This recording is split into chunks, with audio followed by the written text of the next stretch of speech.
Okay, this is the main guidelines for completing your coastal model project. And if you follow all of the instructions in this short video, you should be able to do a really good job with your project, as well as completing the small written task that goes with this. So let's get started. You will find in the assignment a number of resources which I would strongly recommend you spend some time looking at as you prepare for your model. The first one is an actual 6-minute video where I discuss a lot of different modeling techniques, materials, and ideas that you could use to build your model. Now, you can use that video as well as visiting the geography department and the entry area to the geography department, where you will see lots of examples of coastal models built by students in previous years. So if you want to have a real close-up look at some of these models, please go to Mr. Wiley and Mr. Anderson's classroom and have a look at the models on display. And I'm sure the teachers would be quite delighted to show you those models. If you don't have time to do that, then you have this video called Building a Coastal Model. The second thing you want to have a look at is the actual instructions. So let's just have a little look at the main instructions. What are you being asked to do? Now, in the actual 6-minute video, I do go through those instructions with you and explain what you're being asked to do, but the main task is shown in this task sheet that you can see, and it's obviously to build a 3D model. That's the first part of it. Your model can be one or more of these features here, and please feel free to go online if you want and research coastal features. And then there are other coastal features that are not included in this list that you might choose to build your model around, or it might actually be the main feature of your model. But your model must include at least one landscape feature. Now, your model, you're aiming to build it around a 30 centimeter to 30 centimeter base. You can go smaller than that. That's okay. If you go larger than that, then be careful, because as I say in the other video, it is going to lead to a lot more time required to build your model. You are encouraged to add additional things to your model, obviously color, but other little features you might want to put in. And in the video, you'll see lots of examples of that, as well as models on display in the department. Now, this is a task that you can do individually, or actually you can do as a pair.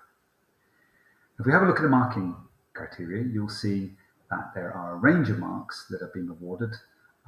First of all, there is 10 marks for accurately representing a feature that looks very similar to what it would look like in the real world.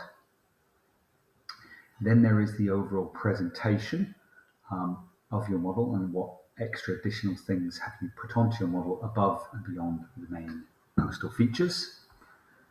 And then finally, there is 10 marks for actually how original does your model look, and a judgment on the effort that must have been put into that model. And you'll see from the videos on the other video that the models that are in that video are all examples of models that score very highly in all three of these categories. Now, the final task is a written task where you need to explain in your own words how your model was formed. I'm just going to show you where this is going to be done. So if we go to the final document that you'll want to open, which is this one, you are going to have to complete this little My Model project. Start by putting the name of yourself and any other builder that was involved. So if you've worked with a partner, put both of your names there. Then in this space here, take a photograph on your phone, upload it to the Google Drive, and then insert that picture into that space there. So there is a photograph of your model. And obviously, consider that the photograph you take has the main feature clearly shown in the photograph. And you might want to think about the lighting, so it's a nice clear image of your model. Then I'd like a brief description of the materials that you used in this box here. In this box, you're going to want to tell me about the additional features that you added to your model in the building. So if there's anything unique about it that you've put on, then please add that. And finally, this is a key thing, because this is going to be marked. You're going to want to explain how your feature was created. Now, in class, we spent quite a bit of time looking at how each of the main coastal features was created. We used diagrams to show this, and you learned about lots of key processes like erosion words like abrasion, solution, hydraulic action. And when we did the spit, you learned about longshore drift, its role in creating the sand spit. You'll have also learned about how the fact that every feature is created through a series of steps. So it doesn't just start and get formed overnight, but there's a sequence of things that has to happen for that landscape feature to be created. And the more detail you give to this little written answer, the higher the mark you will score there. Okay, so that is the key task that you're going to want to do.